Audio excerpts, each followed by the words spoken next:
Good morning, everyone. We apologize for the delay. We had a bit of a technical challenge that we had to resolve. Sorry once again for keeping you waiting. All right, so we just realized that we weren't live on YouTube earlier, so I'll still call on the Director General to still give us an opening remark so that then we'll proceed from there.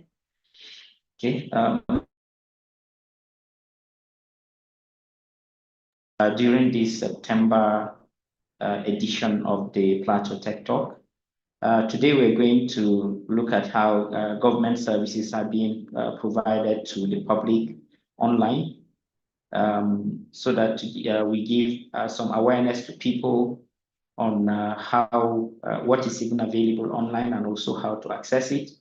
We also hear from the operationals of these services to know the issues around the services being provided, and also to know what they are doing in order to provide some solution to the issues.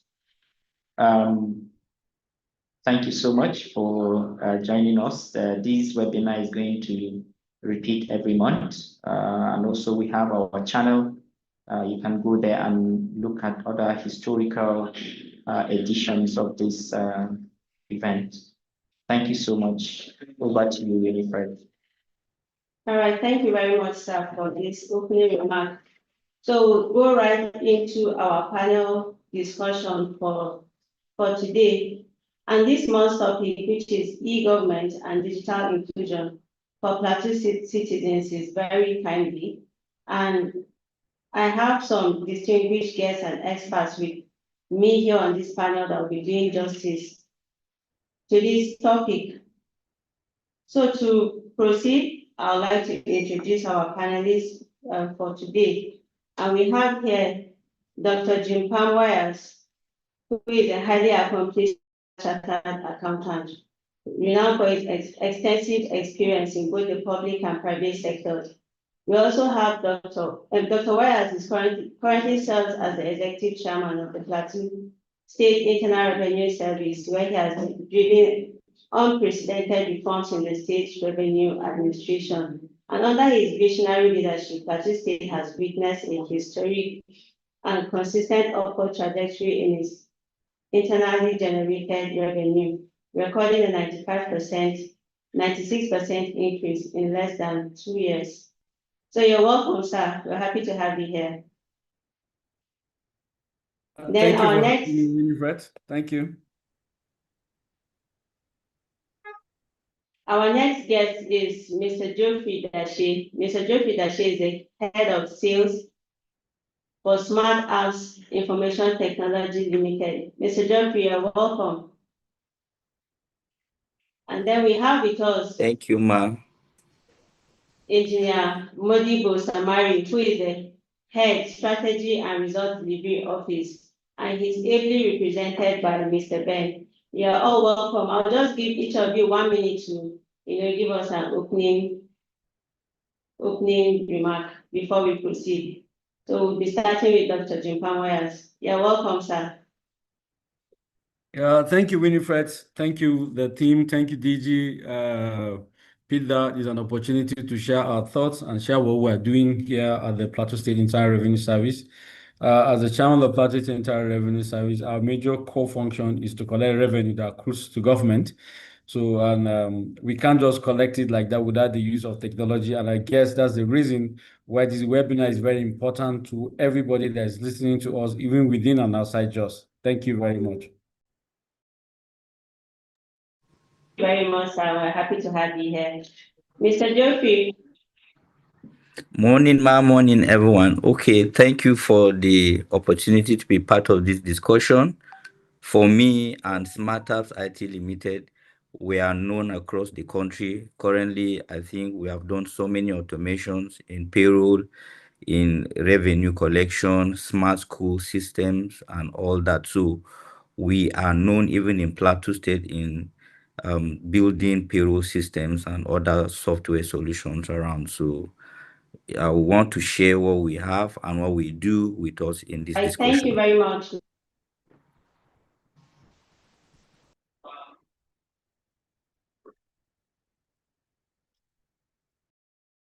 Thank you very much, Mr. Jeffrey. We're happy to have you here. Mr. Benjamin, over to you, please.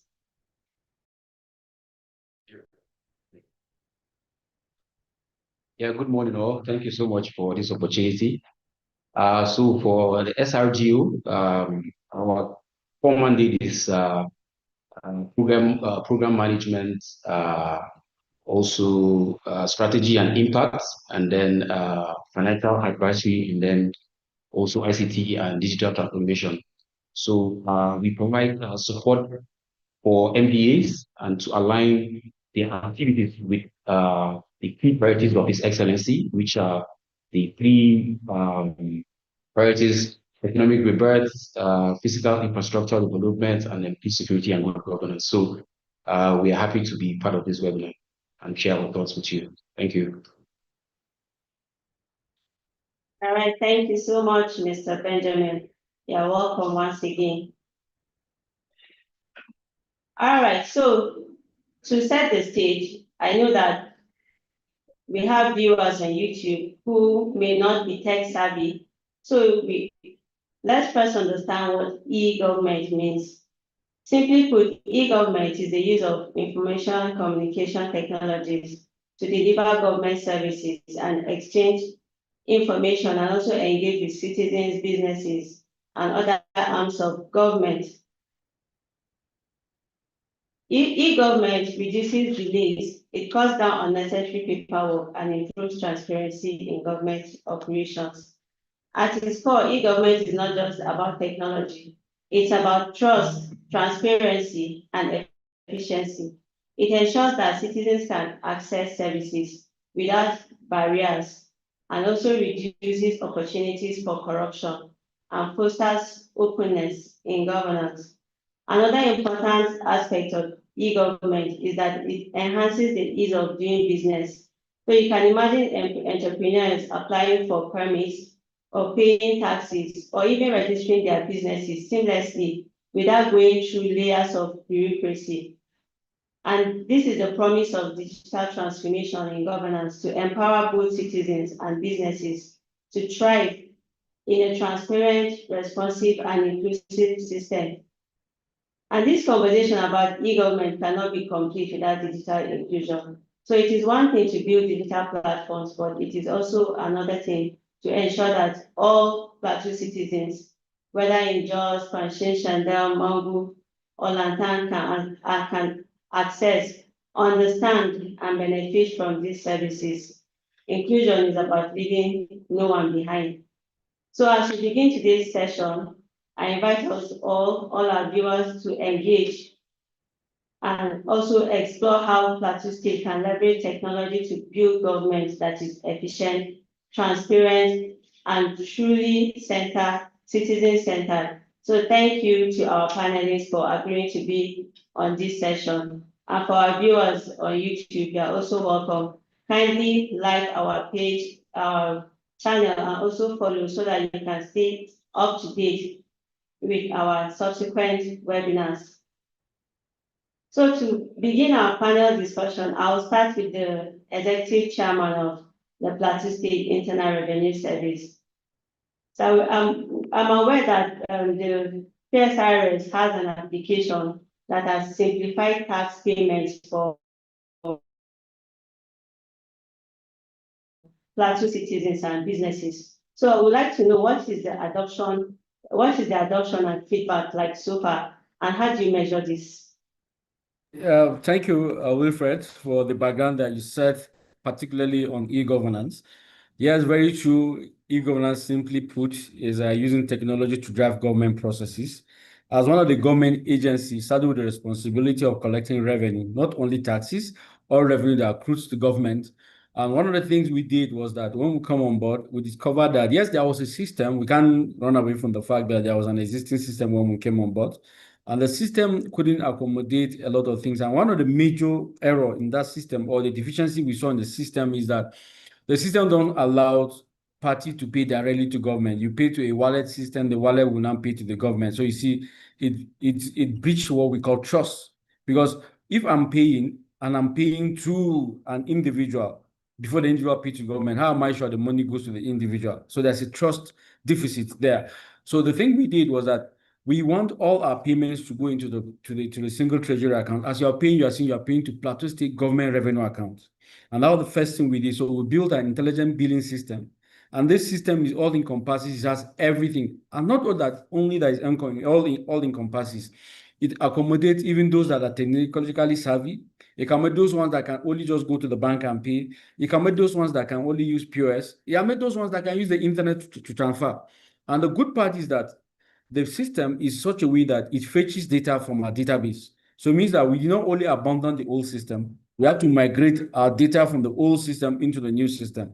Now, particularly one of the things that are happening now are the issue of tax identification number, which now brings about individual ID.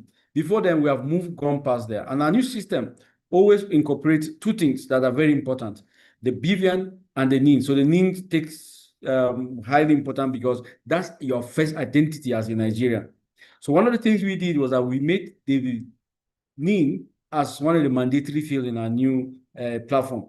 You can see now we didn't even envision then there was a tax reform coming up, and the tax reform will incorporate or will tag to use the identification number as NIN as the identification number, or one of the identification number to use. So we have even gone ahead of the reforms. So now we even have a certain or a good number of our taxpayers all encompasses into our data system. So we have to match their NIN and their TIN, that's a tax identification number. Now going forward, now there's something that you must include. You must include those ones that cannot use the internet. You must include those ones that their own is cash and carry, let me put it that way. And you see most of the people in the informal sector, which have constituted about 80% of our population, are completely cash driven, or they're heavy on cash. So because of that, the major problem we're having is that we have to, by all means, incorporate them in seeing that, okay, since you are heavy in cash, don't bring the cash to our office because we don't want to accept cash. Take the cash to this designated bank. So one of the things we did was that all the banks are linked to our platform. So you don't necessarily have to go and tell the banker that do this for me, do this. No. All you need to give them the thing, they fetch up your data, and they fill a teller, and you pay the money. Then the money reflects in government accounts. So these are the first parts that we did. Then again, we have to look at other existing systems that we have. I'll give you instance. We have a system of pack and pay in Amado Building. Somebody print receipt, issue the receipt. Now we are automating the process. I think we are launching it anytime soon. So we need a public awareness, because we are not even sure that the number of receipts are the number of receipts that we returned. So these are some of the issues we have. Then again, even our MLA system, that's we call it the Motor Licenses Administration. The Motor License Administration is one that you can even do it by yourself. Just like we have already finished with that of the plate number, that of the driver's license. So we want to now incorporate even the motor particulars that you can sit at the comfort of your house, do your particulars. All we need to do is to transfer or send the particulars to a certain destination that you want us to send it to, or you pick it up at any of our nearest office, because we are going to even expand our offices. Then again, one of the issues we had was that the internet support that we have is always sabotaged. So the office had laid a fiber optic cable between somewhere around Hill Station Junction down to our office. But somewhere between Koiki headquarters and those guarding between the opposite Koiki headquarters, there's always a breach there. So we said that we can't keep going down, or our systems are down, people will not make payment. So one of the things we did was that we have to bring Starlink. And Starlink, is a satellite internet from the internet from the clouds, rather, that's what they call it. So Starlink has support even our fiber optic. So we have 2 different networks supporting out there. Then aside other offices that even have different models or Wi-Fi's or different kind of internet facilities that are connected to our devices. Then again, we have to build a huge savvy network staff, in the sense that we have to buy a lot of computers. I think from the time I came, we bought over 130 computers. Now, and still not enough, because we still have to keep buying, because the idea is that every tax officer must have a system to his name, so that because everything is driven by data. Now, don't forget, in the statewide, already the cash payment is completely automated.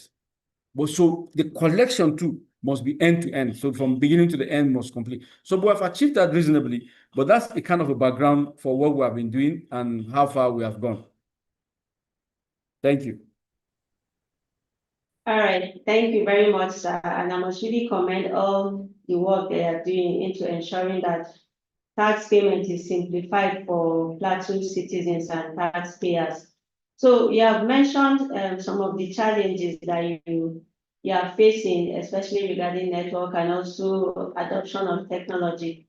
So just to build on that, my next question would be for Mr. Geoffrey, coming from a perspective of a tech expert and having experience working with governments, I would like to know what role can private tech companies play in bridging the digital divide, which encompasses the digital literacy systems, platforms, networks, and in Plateau State, in order to ensure that e-government is fully. Okay, so I think Smart has been a private tech company in Nigeria. One of the things I'll be using Smart Apps to explain what I'm saying. Now, to bridge digital divide or gap in Plateau State and Nigeria at large, now the literacy and all that, so the gap is so wide. But then one of the things that we do first and foremost as a company when we come into a state like Plateau State is to create an awareness about what we offer or what we do in terms of automations, in terms of softwares that we are deploying or we are building. And when we do that, it comes with us creating or providing workshops and trainings to people. Now, those people that are going to be end users, the stakeholders. So during requirement gathering, that's what we do when we are doing requirement gathering. So we try to bring stakeholders around, bring the people that are going to be directly involved. And so in that, we now from requirement gathering, we set the tune for training, for workshops, and for them to begin to know what we are going to do or we are going to offer. And then that will entail prepare them to be able to be part of it, because most of the challenges that comes with you not introducing them to it from the beginning is that acceptance of what you're doing will become a problem. So we try to do that from requirement gathering before even implementation. Now, having said that, we understand that technology has to do with devices, it has to do with a lot of equipments and tools that are going to be used. And we know also that in this present day in Plateau State and even in Nigeria, it's a common problem that people tend to be scared of anything when they hear technology. The first thing is that some people are scared of that. So we try to bring in devices, so make sure that they have access to tools that can aid them to be able to use. So having affordable devices or providing them to them, we as a company, we make sure that we involve the state. I can give example. There are places where in Plateau State, I know we've been able to provide laptops and desktops and so on and so on. So we have done that because we want people to be able to do or have access to what we're doing and do it themselves so that they can have hands-on experience and then enable them to not run away or shy away from doing their jobs, because as a private company, we only provide support for them, not that we do their jobs and all that. Again, we offer payroll and even the revenue collection that Mr. Chairman mentioned, the motor licensing he mentioned, we also do the same. And so in that, I can tell you that one of the major things that we need is data and then payment switches. So what we try to also do is that we ensure that the payment switches are integrated through API sharing. Now, when we do that, we allow the state to have access to their payments end to end. Mr. Chairman mentioned that. I'm very glad he mentioned end to end. Now, end to end means that an external person cannot be able to tamper with the record from the source when generated and all that. So it's also part of what we do in allowing or ensuring that companies bridge the gap. So these are things that we carry the stakeholders and the state along. And then also we try to one of the issues we identify usually is this the kind of networks or service providers that are readily available for usage and for us, because most of the activities we do is on cloud. So cloud services, you need connectivity and all that, service providers and all that. So we try to also bridge the gap to provide services or cloud, to provide internet access, so that we can also use that to enable people to have access to what we do and work on cloud products. So basically, this is what we do to bridge the gap and provide literacy. So provide platforms, networks, and ensuring devices are there for us or for them to use. Thank you.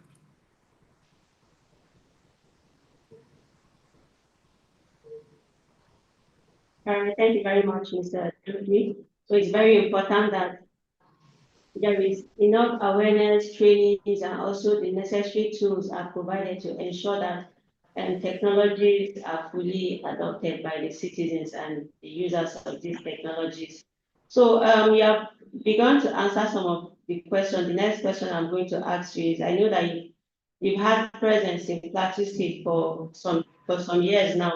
So we'd like to know from you, what successful government projects have been implemented that specifically improve service delivery for Plateau State citizens? Okay, I think I can say we've done a lot in Plateau State. We have been able to deploy the HR and payroll software that is currently being used. That is our platform that we're using in the state payroll. And we have also deployed the smart school in College of Health Tech. I think Panjshir, yes, Panjshir. And then College of Arts and Science, Kurugui, that's CAS Kurugui. What we did in CAS Kurugui was that they wanted to employ and they wanted to sell their forms online. They have been doing it manually. So what we decided was to automate the processes of employment for them to use. And then right now, Panching is using the smart school in terms of school fees payment, all the things they do manually. We have automated it. And so the payment that we've deployed to Plateau State is end to end. We can guarantee that government don't have issues or error in payments like when we came on board. And then I can say again that our coming to Plateau State, has helped us a lot as a company, because we had to come up with what we call the approval level. Plateau State government told us that they want to approve payments from one office to another, and it should be automated. And that was the first of its kind in our own experience. So, and we did that, we implemented that. Again, it was in Plateau that we saw so many problems in deploying or people having access to their information. So as a company, we now sat and said, no, we can't be printing payslip every month for people. So we decided to automate it and make it that we can send payslip via emails, and we could also use the self-services for employees on the payroll to be able to download and view their information on their dashboard. So what that entails was that we decided to let them own their records. We try to promote accountability and transparency in the payroll system, because by the time you know what you're earning, you know your information, you know that if there's a problem, you on your own can go to your self-service, maybe, and then either print and go to the office where you need to lay a complaint. So we came up with that in Plateau State, and I can say that it's functioning perfectly, it's going well. At the moment, we launched this, I think it's a year now. It's over a year now. It's sometime last September, so when we launched the mobile app for the payroll. Now, it's just like any other apps, like the bank apps that we know. So this one is for employees on the state payroll to be able to have access to their records, to their information, to their pay slips, all forms of payroll information. They have access to it without them going to the office. So you can only go to the office when you notice that something is done wrongly. I remember when they were doing employment recently, and some people were not seeing their information on the dashboard. They were scared, thinking that they are not being employed. So these are the kind of things we've brought to Plateau State. And then we have a lot of things as a company that we have deployed in other places that I'm looking forward to working with PICDA. This is an opportunity, being a salesperson, PICDA, and even the chairman of revenue. In fact, after this meeting, I think we have a lot to do, because currently we are in Rivers State. There is a project going on, and what we have done in other states, we have done it in a different perspective right now, in the sense that we can even come to do it in Plateau State to improve on what we have in Plateau State, if given the opportunity. So so far, these are the things we've been able to do in Plateau State. And the chairman mentioned the motor licensing. SmartApp is part of the consultants that are working on that with them in the motor licensing, to automate the processes there of collection. So you can see, and even last year we were in JMDB, the exercise that was done in JMDB for the houses that we did Mr. last year. Can you hear me? Hello? Yeah, we can hear you. Go ahead. Okay, so even JMDB too, we are part of the exercise we did, where the consultants I can that hear they you. use. Yeah. Okay, so we did that for JMDB as well. So we have been in Plateau State for so many things, and so that's what we have been doing.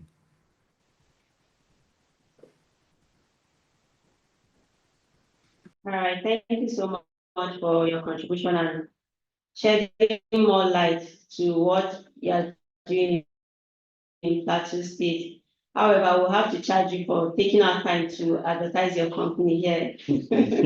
But that's on a lighter note.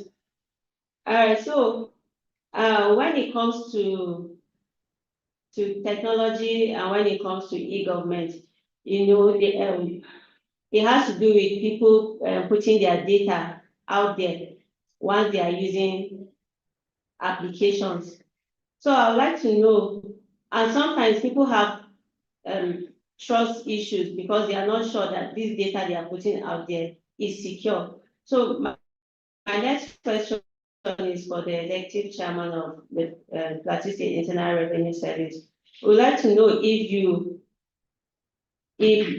have put any system in place to ensure that citizens' data is well protected, so therefore they can trust you with their information while using your system.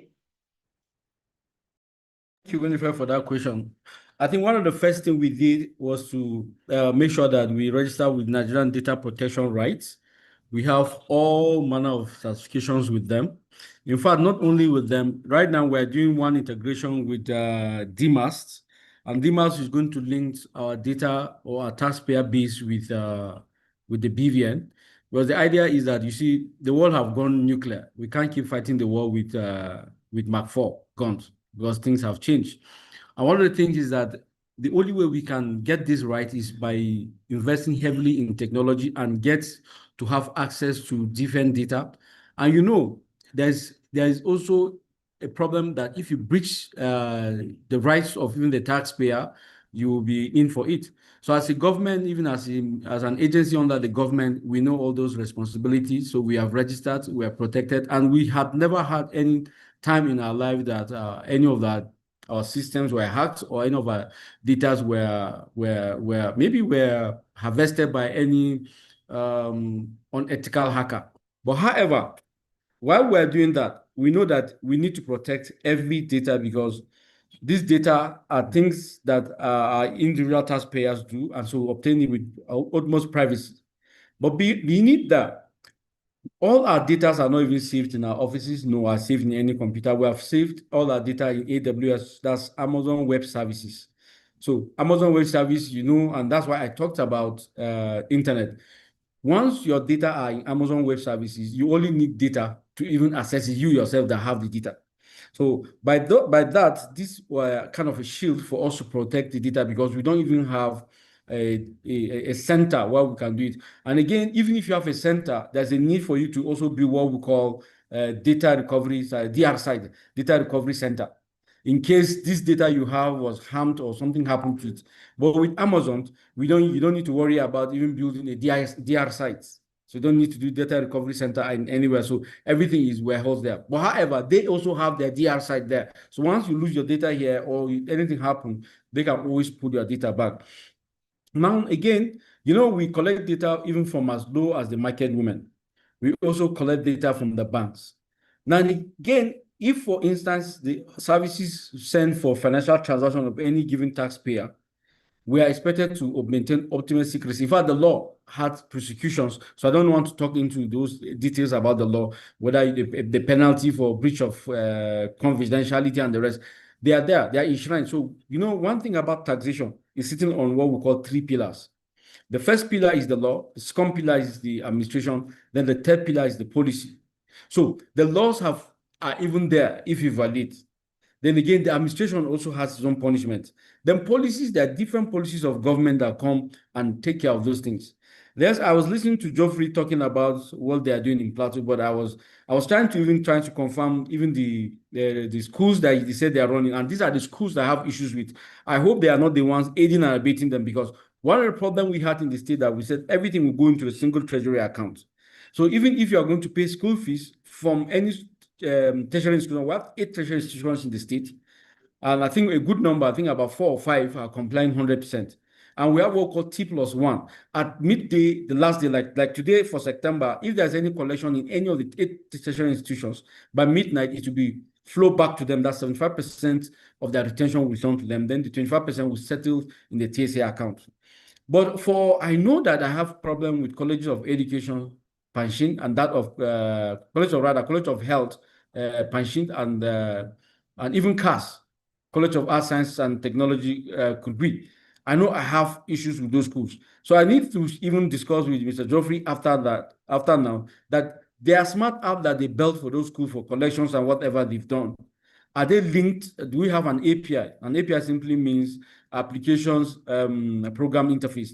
Do you interface with our system? When it comes to the payment comes to us. If it doesn't, you are building a system in silo, because no any revenue system that will build. Yes, I agree.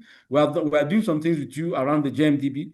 And I also agree that, yes, we've gone a reasonable number. The MLA you're talking about is automated, not as it's not automated. The only issue we have with the MLA is that the taxpayer or the owner of the vehicle have to come to our office. But what we're trying to upgrade or upscale the integration is the fact that they can do it themselves by themselves in their homes. So we just give them the data.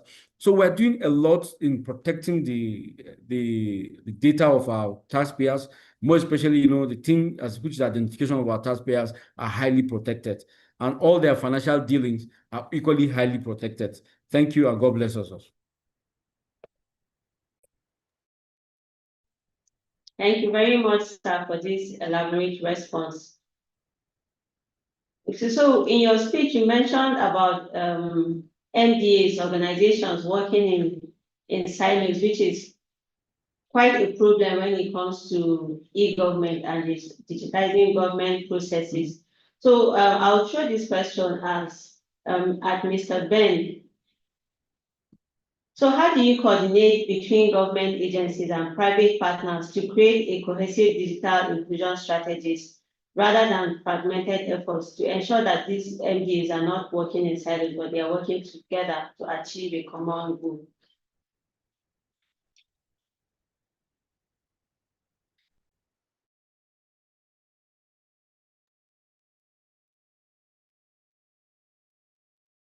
Yes, thank you so much. So for us at SRBU, our core mandate, like I have mentioned, we have four components that guide our operations here in SRDU, and which is the program management, and we have financial planning and advisory, ICT and digital transformation, and also strategy and impact. So the office was established to monitor, coordinate the MDs in Plateau State, and to align their activities and objectives with um, the key priorities of His Excellency. So one of the things that we have done is to uh, implement the framework that was established. So coming on board, the government established or developed a framework, which is the PSDF, Plateau State Strategic Development Framework, 2023 to 2027, that highlighted all objectives and goals of His Excellency. And out of that document, there are three key priorities of agenda of the Excellency, which is economic rebirth, physical infrastructure and development, and then peace, security, and good governance. So this document helps us, or it gives us the edge to, implement a solution that would help us to coordinate the MDAs in Plateau State. And one of the initiatives that we have done is to develop the MDA scorecard system, which was unveiled by His Excellency last year, May 2027, 27 last year, 2024. And this system is designed and was developed based on this framework that I was talking about. So there are 9 thematic areas which are subdivided, which we have subdivision of this thematic area, like I have mentioned, the 3 key areas of His Excellency. So what we have done is to map every MDA of government, the ministries, department, and agency according to these pillars. So the 3, like for the economic rebirth, we have identified MDAs that fall under economic rebirth, and they can promote such pillars. And then for physical infrastructure, also we have identified those MDAs, and then peace, security, and good governance as well. So the MDA scorecard was designed to bring about, I would say, accountability, effectiveness, and sustainability. So this system aligns every MDA's activity. So what we did is that there is an action plan from the PSDF document that states what every MDA should be doing. So of the AOP of all the MDAs, we got their activities, and then making sure that their activities align with the objective of the PSDF. So when you interact with the system has there are key features of the system, that was developed, activity tracking, reporting, modules, and deadlines, so many things. Those components of the system make sure that every MDA in Plateau State is not just working in silos, but then you are working according to this PSDF document of His Excellency. So whatever activity that you're doing, you are doing it in line with what the statewide development goals, what we are supposed to be doing. So that way, MPs are not just doing what they want to do, or they are not just doing projects, sending memos to His Excellency on projects that they just feel they want to, but then it's always in line with his objectives. So that is what we have done, and I think that is the key implementation. One of the key implementations that we have done in measuring the activities and transparency of MDAs in Plateau State. Yeah, thank you.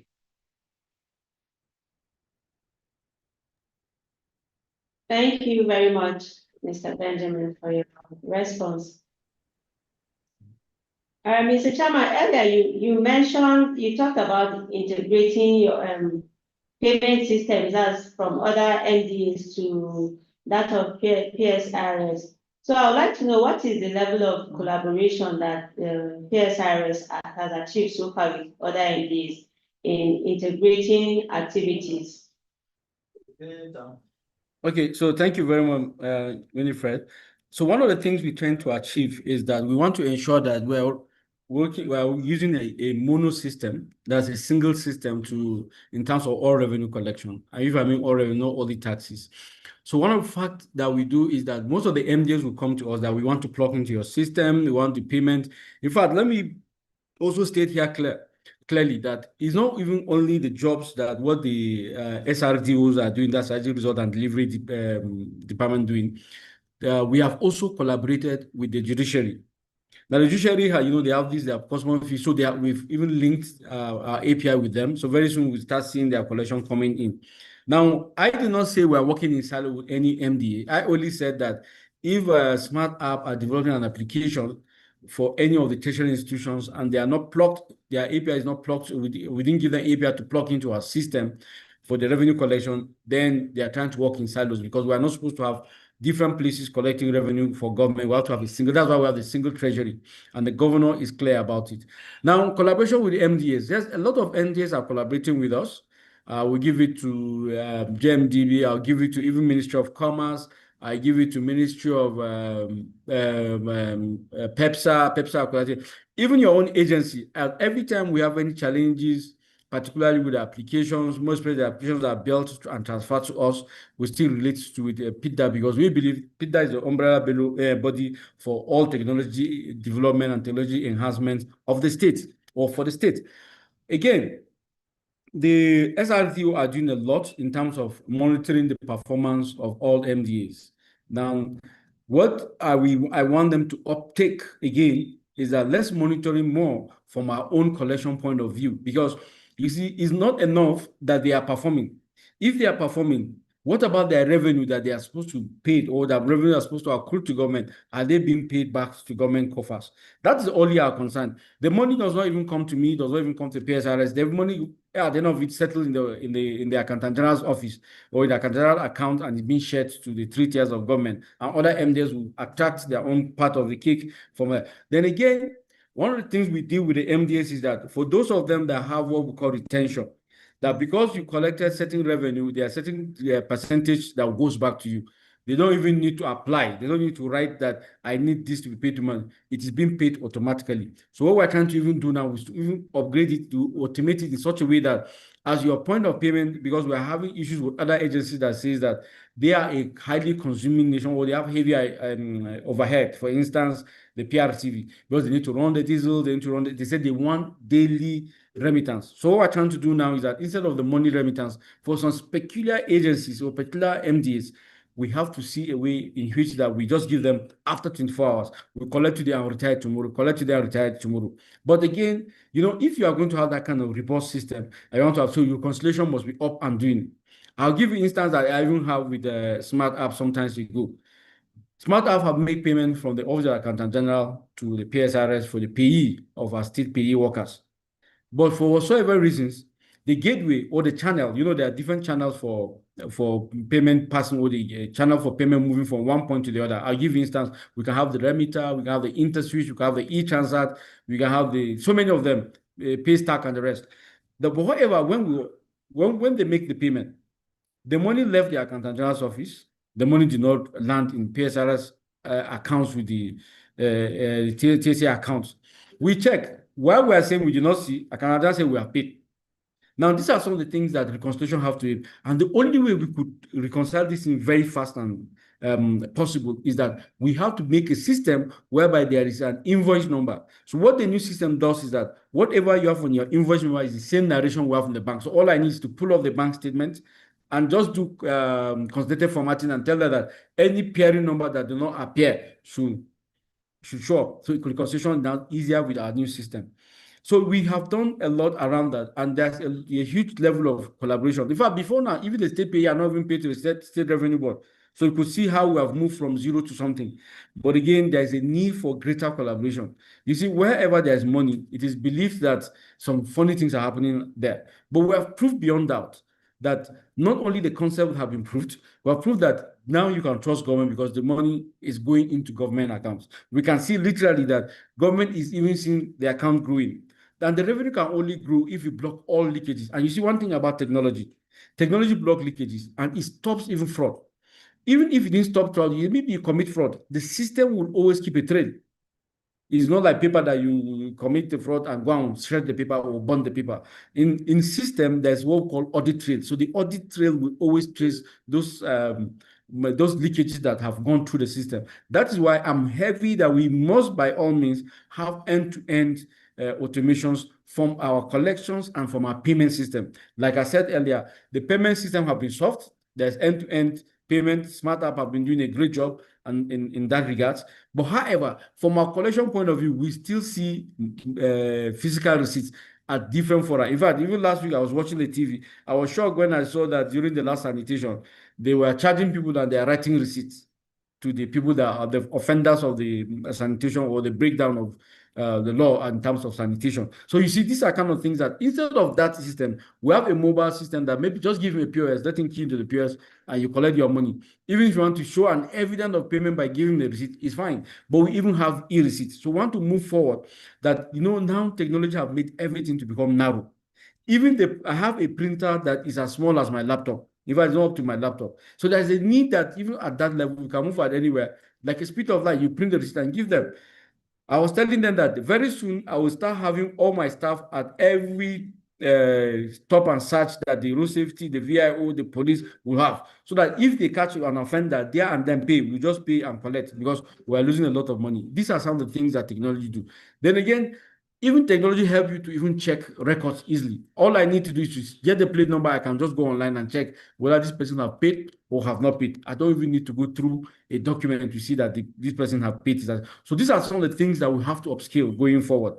But again, we are in strong collaboration. One of our greatest collaborators, like I said, is the PIDDA. And PIDDA have been giving us every kind of support that we need to move our technology in the service and also helped us with other agencies of government to bring them to bear. And that's why I think PIDDA is also doing very well to liaise with even one of our consultants,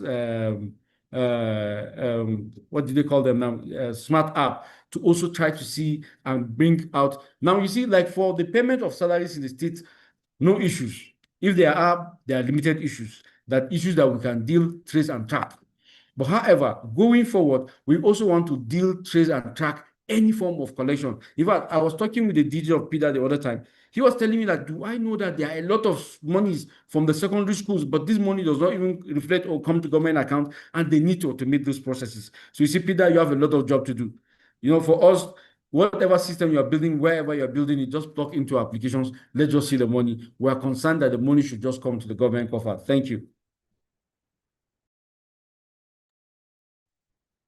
Thank you very much, sir. And I agree with you that end-to-end automation is very important if you must achieve a high level of accountability, transparency, and also ease of doing business for citizens. So, Mr. Ben, as an office that is tasked with monitoring MDA activities and ensuring ease of doing business, I would like to hear from you what level of success has the state achieved when it comes to transparency and also ease of doing business?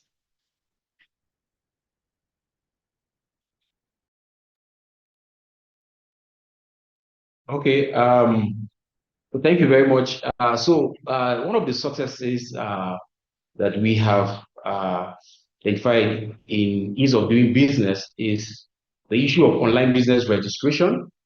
A key milestone has been digitized. In August 2025, you see Plateau State has launched a mandatory online business registration platform, which is moving from you're moving from the paperwork down to automating processes.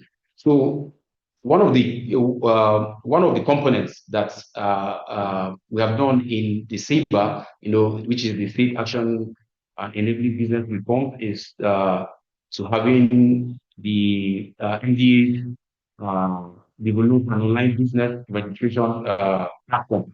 And also there is an improved ranking investment flows. These reforms are already reflected in objective metrics, and Plateau State has jumped from uh, position 14 to 10th position in 2024.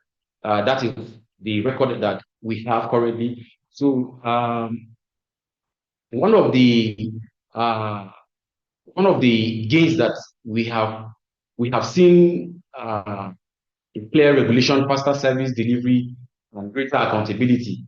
So the move to digital registration and licenses initiative has also brought about the issue of PPP, that's our public-private partnership. So we have, as an office, we have invested in public-private partnership, and I would say the experts that brought about this digitalization of online business registration, you see, is liaising with tech firms that are experts in that area to digitize those processes for us in the state. So there is also enhanced transparency measures. One of the things that we have done is to, on the transparency front, the digital scorecard itself, or is a big success, and then in Kutawan, you can, when it was unveiled, is part of the PPP. The digital scorecard has also created those, I would say, the environment where businesses are done open, and accountability and transparency, like I said, it's there. So MDAs, there is this let's say fluid workflow between the MDAs. So MDAs do not have to come to the office. They don't have to come to SRVU to share documents or do whatever. So we have this on the scorecard system, where they send in their activities and whatever that they do. All these are also linked via their emails. So there are customized emails for every MBA in the state, where we have it's been linked to the dashboard. So whatever business that we are doing with the MBAs, they're all integrated. And every MDA in the state, like I said, over 97 MDAs, we have created a module where they can share data seamlessly. So these are the reforms that I would say we have done in terms of ease of doing business in the state. Thank you so much.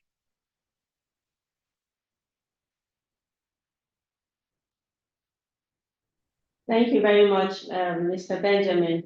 So it's quite commendable to hear how far Plateau State has gone in digitizing government processes, and also making simplifying processes for businesses as well. So for our viewers on YouTube, please kindly begin to drop your questions if you have any questions as we take the last set of questions here. You can just drop your questions. If you want to direct them to anyone in particular, please specify so that we'll do the needful. All right, so moving forward, I'm aware that the IGR of Plateau State government has increased by 96%, as I earlier read. And I would like to commend the executive chairman of the Plateau State Internal Revenue Service for this great achievement. So I would like to know, how has technology helped in ensuring the improvement, this great improvement in IGR of Plateau State? So thank you very much. Now, you see, technology, you can't run away that I think one of the ecosystems in Nigeria that have moved very fast is the financial sector in terms of adoption to technology. And one of the things that we can reasonably notice is that we have observed within time how the international financial sector have grown so fast. Imagine those days there were no ATM machines. When ATM machines comes, imagine those days that you have to transfer money. It takes 24, 48 hours, checks bounced, and so you can just imagine how those things started. And just imagine how we are today, that now today, even with Money Point, which is also more or less a microfinance bank, you just transfer in fraction of seconds. In fact, sometimes less than 5 seconds, as you're transferring, before you get your own debit, the credit have moved to the next person. That's how technology have moved. And we have to also leverage on such huge movement in the financial sector to grips whether what can come to the government comes really fast, leverage on the technology. One of the things the technology helped us to achieve within the period that we've been in office for over 2 years now is that it helped us to collect data. You see, it's easy to say that I have paid something, but nobody cares to check. So technology have helped us in even analyzing from beginning of the payment to the end of the payment. That agency paid, okay, where are your evidence? I'll give you a very good example of a sector or a particular tax type that we hardly touched before we came. We have what we call withholding tax. So there's what we call withholding tax of interest, withholding tax on dividend, withholding tax on fixed deposits, and all these ones are related to the financial sector. So we realized that the state government had never benefited from those withholding tax. For those of you that use bank applications, you discover that they will deduct a certain amount, or if you have any interest that they pay you, maybe they pay interest of 30,000. The next you see another 3,000. They say withholding tax on interest that goes. For those that are very careful and observe, all those money accrued to the state never come to the Internal Revenue Service from the bank. So we did what we call back duty assessment, and we do what we call audit for 6 years. And let me tell you, within just 1 year, we have recovered over 500 million naira from, that's $500 million from the banks within just. And this is by the use of technology. So you see, the importance of technology can never be overemphasized. Now, as I'm talking to you now, we're trying to marry certain data. The only way we can marry those data is to marry them by the data we have from the financial sector. By the way, for a taxman, if you have paid, rather, for a taxman, if you have given me a bio data or a data of somebody or his name data, to me, is a dead data. The only way the data can become alive is when there's financial link to the data. And that is why we are heavy that technology will also help us to link our financial transactions with even our team or the tax identification number, as it were. Now, what have we done differently? Or how has technology enhanced us? When we came on board, the year under review was 2022. The total revenue collection was 15 billion. But within the last 2 years, we have grown it to over 30 billion. In fact, this year, we have a very huge task to do about 50. Yes, we were able to achieve 30, which was not even our target. But however, we have almost doubled what we had met in 2020. This is growth, but this growth must be supported by technology, and this growth has been supported by technology. So like I gave you an instance, imagine that we have all the technology requirement that we need to drive the process. I can tell you that we can do close to 100 million within a billion within the shortest period of time. And this is achievable. And these are taxes that are sitting down. You see, one of the things we also want to do with the technology is that we want him to link us to so many databases. So I give you an instance. We want the technology to link us with the Nigerian Immigration Service so that we know the movement of our taxpayers. We want it to link us with NCC, that's Nigerian Telecommunication Commission, because we want to know the movement of the phone lines that they have. We want it to be linked to, I talked about BVN. We want it to be linked to so many, even custom, where we import. Now you could imagine a taxpayer will come to your office. He said he want to pay. He come by himself. He want to pay 250,000. But when we check our database and check that this individual have over 10 cars, but somebody who owns 10 cars and none of the cars is less than 10 million, will you say that his income per annum or disposable income is less than 2 million? Because if you are paying a payee of 250,000, that means your disposable income is less than 2 million. These are some of the real facts. So now we are grateful that we are the ones that even have the data for the MLA, that's Motor Vehicle Administration, that we can even check. So I give you also a thought here. Somebody came, he wants to get tax grant for then the local government election for councillor. Because there was a patch, we have pegged it at 150,000. This person came, was trying to beg me because he would want me to do it for him and things like that. So I said, let me do a background check on this person. Let me check his name. He gave me his name, his data. He said he didn't have 18. I checked. I realized that this person had 3 cars. 2 were registered as a truck. There's a truck, and one is a pickup, and one is a personal Corolla. But that day he told me he came with a bike. So it means he also have a bike that he deceived us with.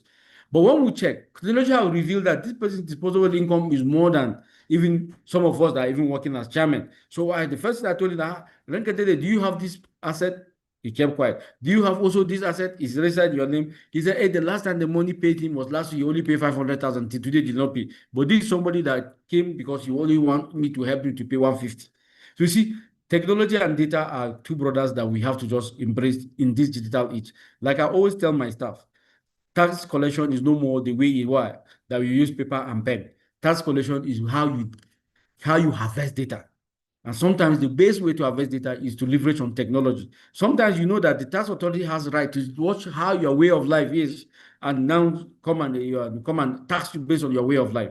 So I was telling my staff, I would like to see you going to places and just go and identify high network individuals. Because you see that what we call in taxation 20/80 rules, that 20% of your population will give you 80% of your revenue, while 80% of your population will only give you 20% of your revenue. So you see, that's the dynamic of taxation, and we're leveraging heavily on technology. Thank you.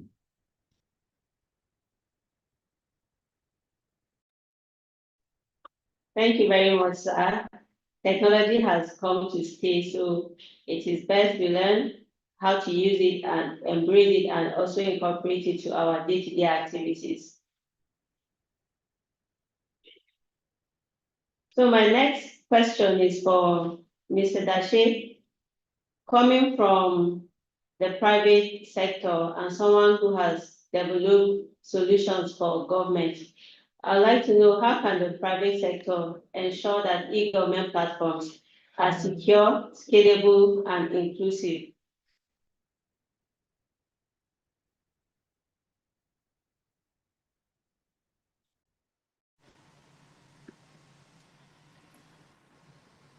Okay, thank you.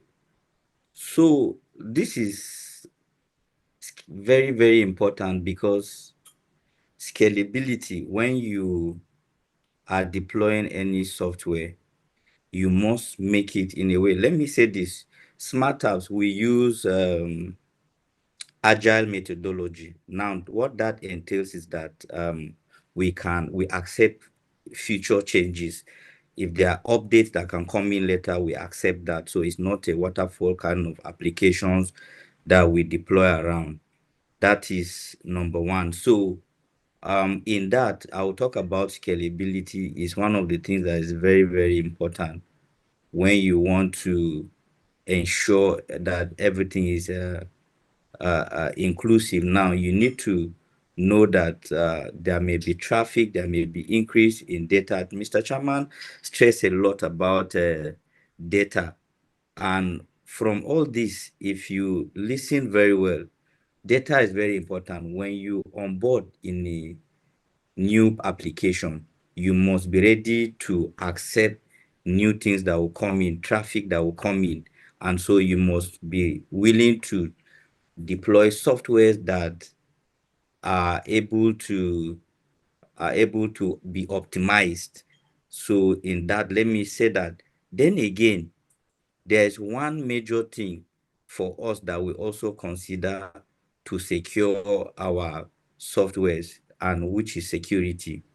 Security is very, very important. I will give you an example. By the grace of God, we are in more than 10 states in Nigeria right now, and most of them are payroll and revenue.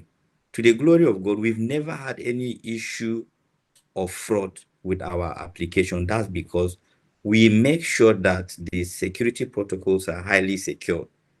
It's one of the most important things that we look out for, the security of whatever we are. We ensure that you must be given a user login before you have access to it. And even with that, there are secure protocols that you have to have access to before you can be able to do. So I can say is minimal. We've not had that issue. right now so far. So we ensure that our security is highly secure, by design, by every standard. We make sure that we test everything before we deploy to our clients and our users. Now, you made mention of being inclusive. We have to also make it to be user friendly. User friendly is in the sense that I noticed from our own experience when we came to Plateau State, the the boomers are the ones that will pay for our services, but they don't use it. Now, the millennials are the ones that will use it. I noticed also that the Gen Zs are not interested in things like this. They want to be doing TikTok, Facebook, and all that. That's the Gen Zs. So, how do we make it to attract everybody? So that is where the UX and that's the user interface comes in. We need to make it attractive, the user experience. So we need to make it to look like something that people can now want to know more about. So we try to bring in designs, the UX and the UI, the user interface. We make it in such a way that you want to know more about it. From the landing page, you want to know, what is this about? How can I use it? So we needed to now strike a balance between all these different groups of people that we are working with. So we try to ensure not only that is also using web. We now try to bring in the mobile part of it. That I mentioned earlier, that we have the self-service that you can go to web and use the self-service. You can also use the mobile part of the application. Now, we've even gone ahead when we came to launch in one state, and they were now saying, there are people in the villages, people that cannot have access to the internet and even Android phones. So we needed to now go back again to be able to make it to be added. Like, so we had to now bring in, like, you can have messages sent to you from the application. So the messaging part of it was what we now activated, so that when you are not on the platform, you can be able to go to a particular number and then you get a particular message that will be sent to you from the platform. So these are ways we decided to bring to make it very inclusive for not just other places we have worked in, even in Plateau State. I can say that this year alone, I think that people that approve payments, they are not millennials. These are directors that approve payments. So that means the platform is now being used not just by millennials. Before, it was a challenge for people, like, there are people to even log in was a problem. But by the grace of God, people are approving payments themselves. Right now, as I'm speaking to you, I'm not anywhere close to Plateau State. But I can tell you that they paid salary this week or last week. I was never around. They were doing things themselves. That means the millennials, the boomers, everybody involved, all the categories of people that we came and we saw that they were not included are now added, and they are using it. So the platform or the software we have been using or have deployed is user friendly, and now is very reliable. Why did I say is reliable? Mr. Chairman was mentioning some things that, I think the last time me and you met, Mr. Chairman, was in one meeting. I think you may not remember me, but we met in one meeting when we came to check some payments. But you made mention about audit trail, and these are things that in everything you do, audit, you must be able to have somewhere you go back to know the time, to know the user who added this, who removed this, who did this without authorization. So these are processes that we have. And I can tell you, auditors will come, and what did they look out for? They need to audit you. And what if they are auditing you? They need the audit trail. Now, if you are going to treasury section or department, they want to know who and who approve what, and as when they approve it, what was the amount? What are they going to rely on? They will rely on reports. So this report is not going to be used by only one group of or section of people. So standard reports are there for you to go back and use to compare what you have paid or what you are approving, and make sure that it's in tune. Now, The AG will be the final person to approve payments. The AG only sees, and then what is she working with? She's working with information or reports that are coming from other places. So, these are levels of approvals of checks that cut across everybody, and it started from somewhere. So the system is designed to carry everybody that is a user on the system, be it an AG, be it an executive. So the governor can decide to have a login and decide to see what is happening. And his login will be different from a data entry person, somebody who entered data on the system. So the system is that friendly to accommodate so many dashboards, so many users, so many approvals. At the same time, it will give different kinds of report for comparison, for auditing, for checks, and for balancing to promote accountability. So these are ways that the system is very, very reliable. And again, for the Plateau State payroll, is customized. And when something is customized, if you log into the Plateau mobile app now, it's different from what is in Rivers or in Taraba State or in Benue State or in Ondo State. So it's customizable. It means we can customize based on what you want. Now, this payroll that I'm saying is also limited to your own needs and requirements. We don't carry what is in Rivers State to come and give Plateau State, or what we have done in Plateau State to go and give somebody else. No. We come and we design for you what you want, the way you want it to serve you and to make you happy when you are using it. That is what we do. And so it's very, very inclusive, it's highly secured with all kinds of protocols and access controls and audit trails and everything that you need. The system is there. And I think for PICDA, I'm happy PICDA is doing this because I'm working with them for some time now. And it's good to see PICDA promoting this for people to know what is happening, because some people may not even know that PICDA is at the center of driving technology in Plateau State.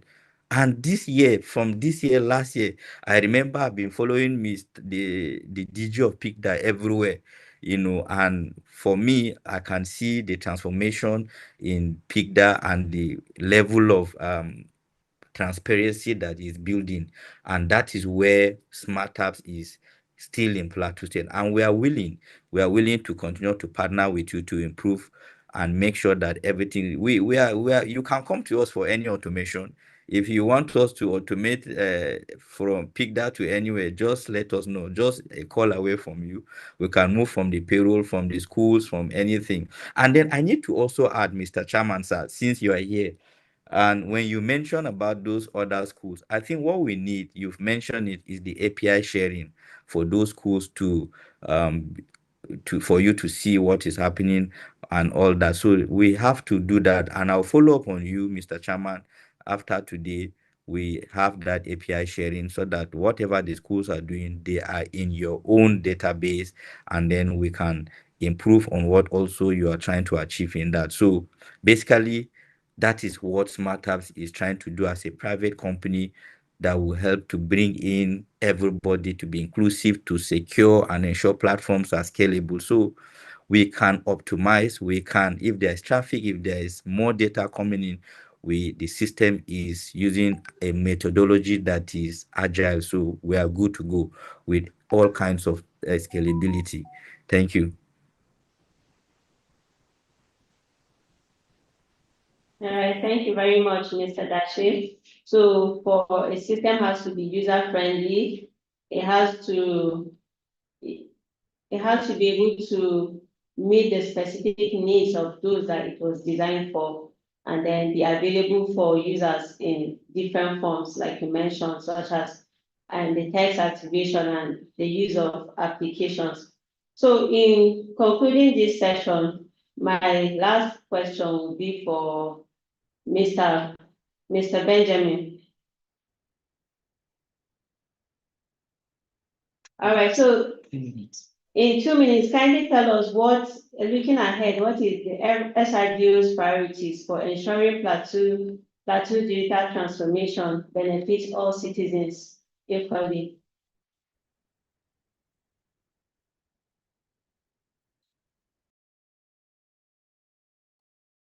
Okay. Thank you so much. So,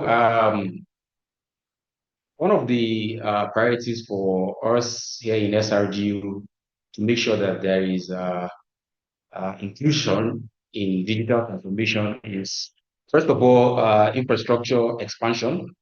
And sometime last year, His Excellency has given the right of way to expand fiber optics in Plateau State, so that internet connectivity can be, we found you can find internet connectivity in areas where maybe in the rural areas where there are no internet connectivity there. So if fiber optics is one of the critical areas that we see that is paramount for Plateau State, and PICDA is already driving that process. Government House and the even us here too, and some of the MDAs are already connected one way or the other, and it's because that is the main thing. All we are talking about is technology, and for you to access that technology, internet is the means, is one way for you to connect with people and share resources and data and stuff like that. So infrastructure expansion is one, and secondly, I would say okay, service coverage. There is a rapid increase uh, in government services that are online, and one of the uh, one of the things that we have as a state is the e-government portal.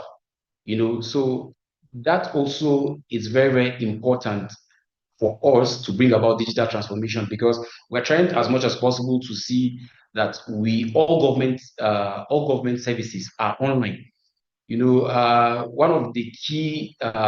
One key study for me, I would say, is Estonia. Estonia is a country, very small amount of people, but then one of the most advanced digital society that you can find on earth, because 99% of their services are all automated.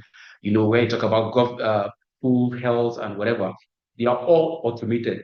So these are areas that we look up to and we try to learn from what they have done. And that is what Plateau State is also doing. We have leveraged on that in that aspect. Um, in through PPP, we have the e-government portal where all government services uh, are being accessed. So currently, we are working with PICDA on that, and we have attained some level of achievement, I would say. Even though we are still working on identity of the Plateau citizen. So we want every citizen to have a digital ID, so that with that digital ID you can have access to government services that we provide. So once you have that, you can access these government services that we have on the portal, where like we said, in terms of land registry and so many other services that we can have. You don't have to go to government office, but then with your digital ID, you can access these services online, the comfort of your home, and then you do business with government and with the MBAs. One of the priorities for us too is digital literacy training, which His Excellency has also approved the training of the civil servants. Digital literacy is is very, very important, because as a as a user of technology, if you don't understand what technology means or how it's being used, then there is no way I would say there is no way you can access those services. So digital literacy training is key, is paramount. Like, it's very, very important that we drive that process. We make sure that uh, we intensify the programs in our MDAs, in our society, in our schools and stuff like that. So STEM programs are a key in our schools, So when we have a very good amount of people that have that knowledge, digital knowledge, basic knowledge about ICT, then they would be able to access these services. Imagine our users in the rural areas where they don't even, number one, they don't even have internet connectivity, or let's say they do, and then, if they don't know how to use this, their basic phones, how to access a web browser, how to log in to a portal,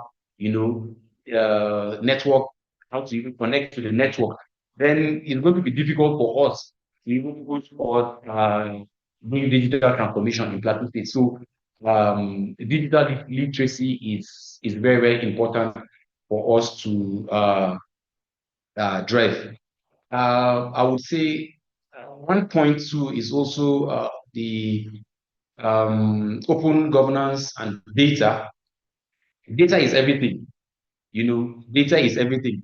So we make sure, or we try to embed transparency in all the reforms that we provide. So SRGO would also help in citizen engagement platform and hold an annual like a Plateau Fair, Plateau Result Fair festival, where the data that we have gathered so far from the MDAs, and then from some of the surveys that we have done, that's the mood fund meter.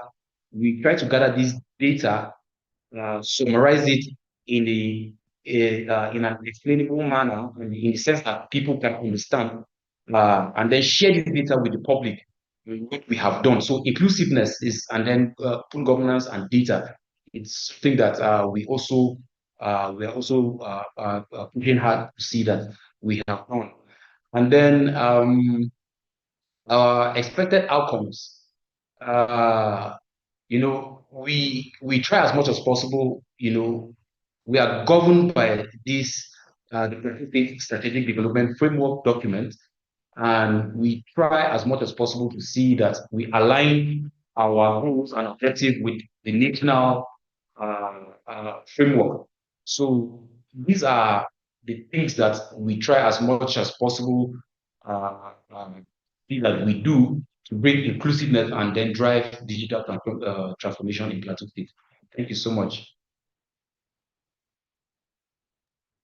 Thank you very much, Mr. Benjamin. And this brings us to the end of this panel session. I just want to thank our panelists once again for taking our time to be on this panel session.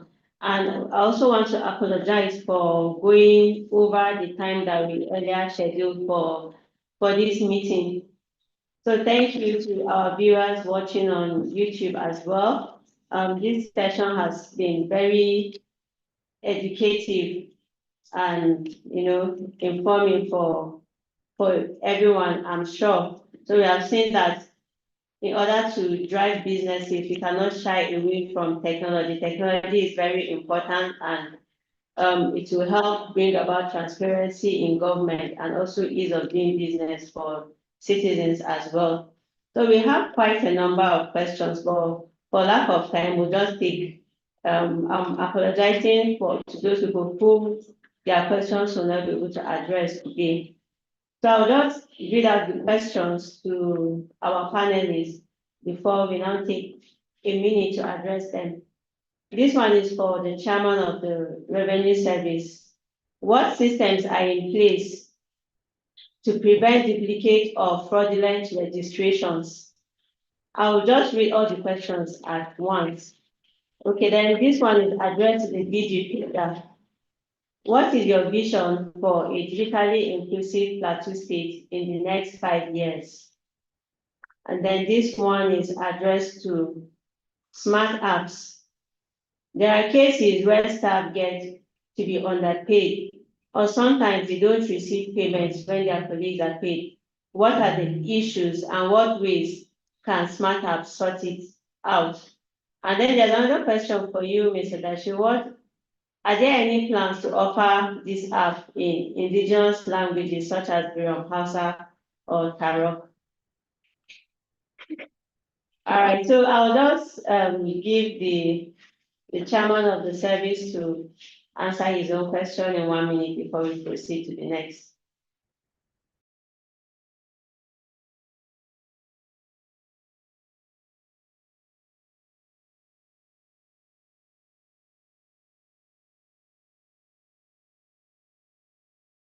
I hear you. Okay, so Mr. Chairman, your question is what systems are in place to prevent duplicate or fraudulent registrations? Thank you very much. So for us, like I said earlier, one of the basic way for identity management is when we use the NIN. So we try to use the tax identification number to your NIN. There's no man in this world that has two NIN. But let me talk about Nigeria. So Nigeria, for the NIN, everybody's NIN is unique to him. And one of the problems we also have on the system is that maybe there's multiple registration. So now we have a system that does not allow multiple registration. Even if your phone number doubled, it will not go. If your NIN is matched with another different NIN, it will not go. So we use what we call up data from the NIN so that we can harvest the data from the NIN. If you don't have that one, it cannot work. Just like now, the mobile numbers is linked to your NIN. Then also your phone, your bank account is linked to your phone number. So these are the dotted lines that we're trying to connect. So there won't be fraud because we're having a database that is backed up with with pure identity, not in the olden days where there's no identity to manage this. So identity crisis is gone, so identity cannot be multiplied or it will be fraud. So nobody can come and defraud us with different or multiple identity as it were. So these are what we have done, and what we believe is working and is working for us in terms of data management. Thank you.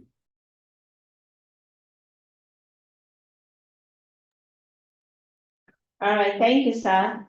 The next question is for the DG. What is your vision for a digitally inclusive Plateau State in the next 5 years? Okay, okay, my camera, sorry. Okay, thank you so much for this question. Already from what the chairman PSIRS has said, and also the representative of SRDO, I think I'm very happy with the pace at which we are currently going.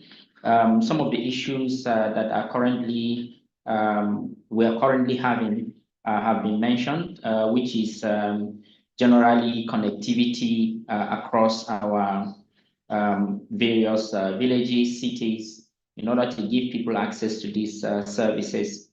But there are lots of things that we are trying to work on that. Already there are some MOUs that will soon sign with some companies regarding the fiber, increase of fiber across the state. As Mr. Benjamin had said, the governor has actually done a lot in terms of fiber. Maybe to put it in perspective, fiber is what makes internet to be fast. Without fiber, more fiber coverage, it's going to be very difficult for us to have good internet connectivity, which is the backbone of every government services online. So in the next 5 years, hopefully the access to services, government services will be seamless because already many of the service providers are putting things online. Thank you very much, Dr. Wyers, for the wonderful work you are doing. We're very, very proud of you. You're a partner in technology, and we will continue to work with you on that.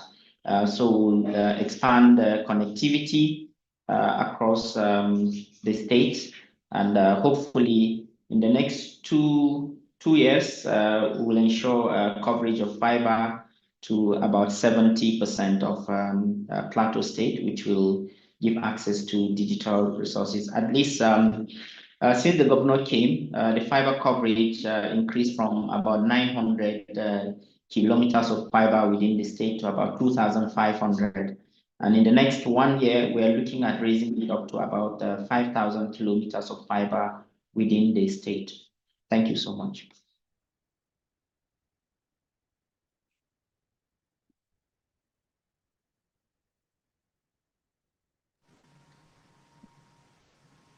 All right, thank you, sir, for your response. So the next question is for smart apps. Should I go over the question again, Mr. Dashir?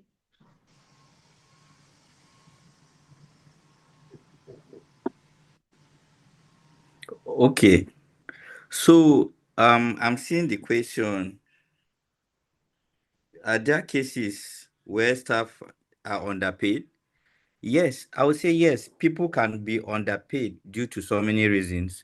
So in salary configurations, we have the salary table, we have the tax table, we have the deductions and allowances tables. Now, we have also the grade level and steps for every employee, whether a political appointee, they have their own salary structure, they have their own grade where they belong. Now, somebody can be underpaid if he is wrongly placed on a different grade or grade that is not his own. Now, that is not a system error. It could be that from the source file that is given to onboard the person, that can also happen. Somebody can be underpaid because of there's what we call peculiar allowances. A staff of the head of service can be on a structure called comms, but that person is entitled to a peculiar allowance that he is in head of service. And you that is in AG's office, you may not have that allowance. So you can be on the same grade, but by posting, he is enjoying some allowances that are more than your own, and that will make his salary to be different. And you may think that that person is being overpaid or underpaid. Now, you will have to understand one thing again in salaries. It can never be 100%, that is technology, but you can bring it to minimal when it comes to underpayments and payments. The least you can get is to bring it to minimal. Why? Because there are so many factors involved in payment because of the banks, the networks, and so many other factors, which time will not even allow me to go into that. Now, you made mention also that what are the issues? What is Smart Apps doing about that? Yes, what Smart Apps have been doing in Plateau State is that we give 247 support.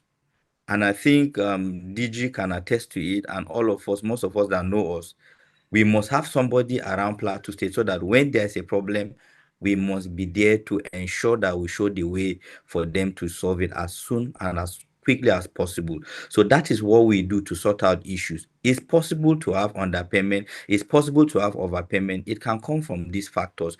Again, let me give examples from the experience we've had even in Plateau State and in other places.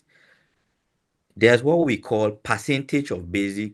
There's what we call fixed payment or fixed allowances and deductions.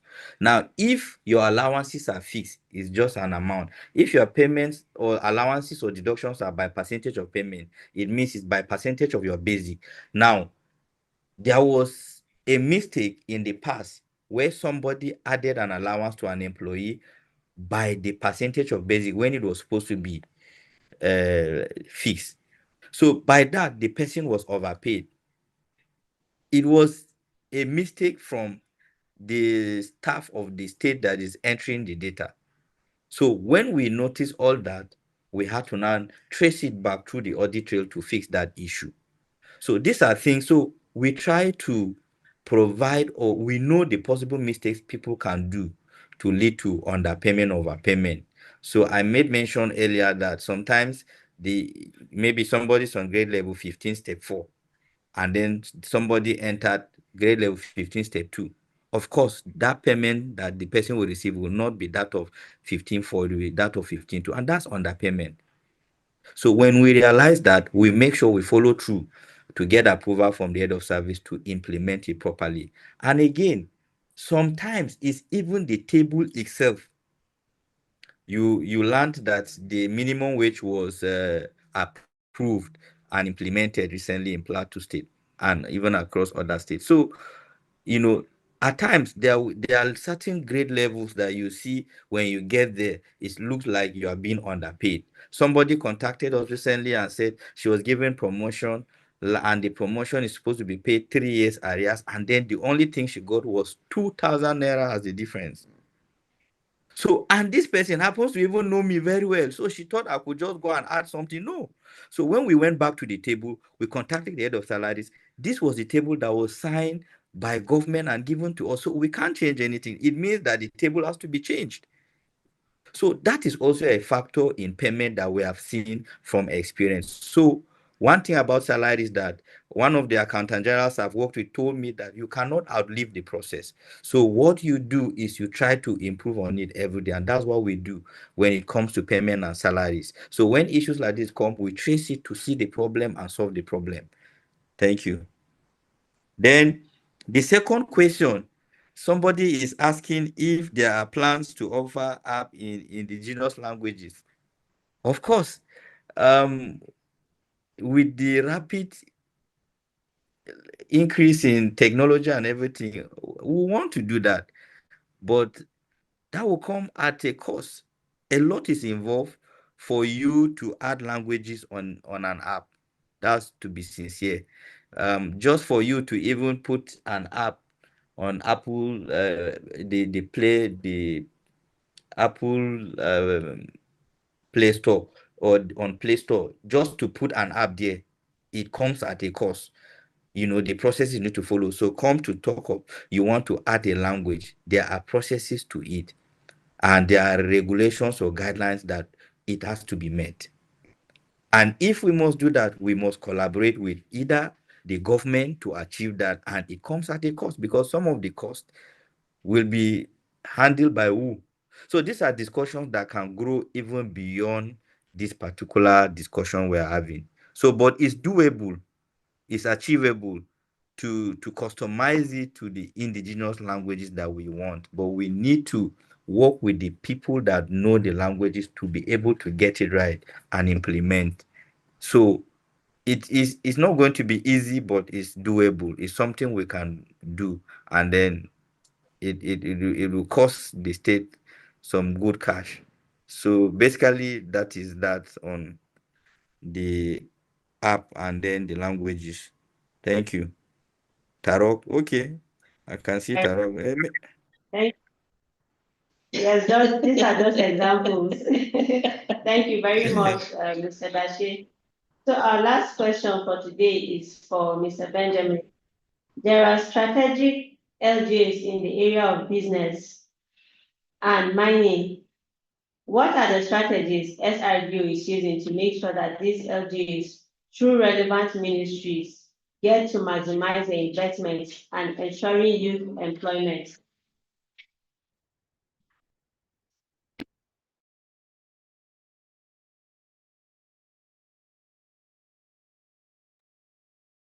Yes, thank you so much.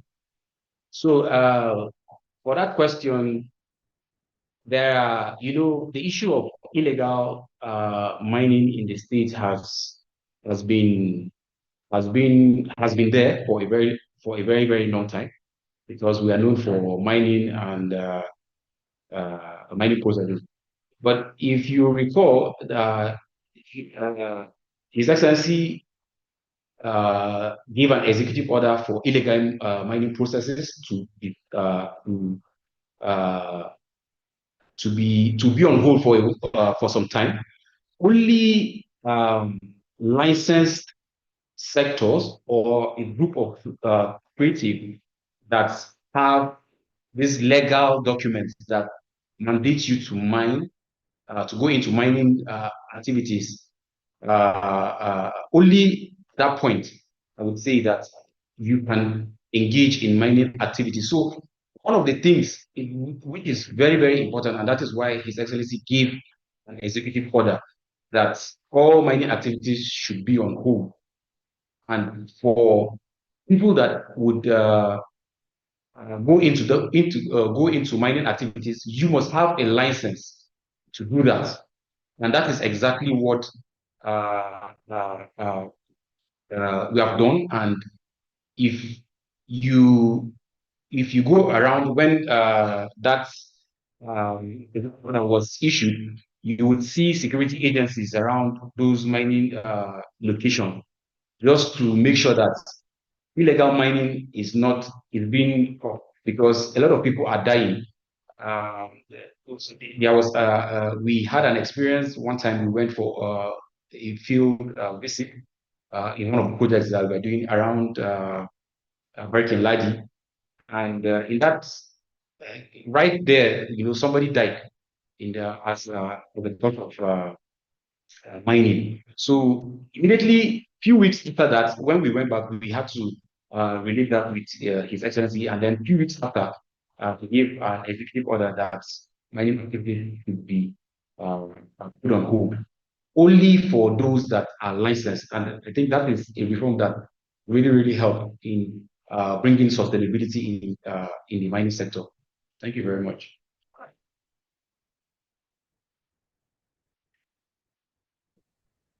Thank you very much, Mr. Benjamin. We have come to the end of this panel session, to the end of this September edition of Plateau Tech Talk. And I want to especially thank our panelists for taking our time to come and share from their wealth of knowledge and experience with us. I want to thank the Executive Chairman of the Plateau State Internal Revenue Service, Dr. Jim Pamoyas. I also want to thank Mr. Geoffrey Daché from Smart House IT Limited. And also thank you, Mr. Benjamin Asama, for coming from SRBO, representing the head of SRBO. Thank you very much to our viewers on YouTube. Don't forget to like and follow our channel. And thank you. I've come to the end of this session. See you in October for the October edition of Plateau Tech Talk. Thank you so much. Thank you. Thank you. Thank you, Ma. Have a great day.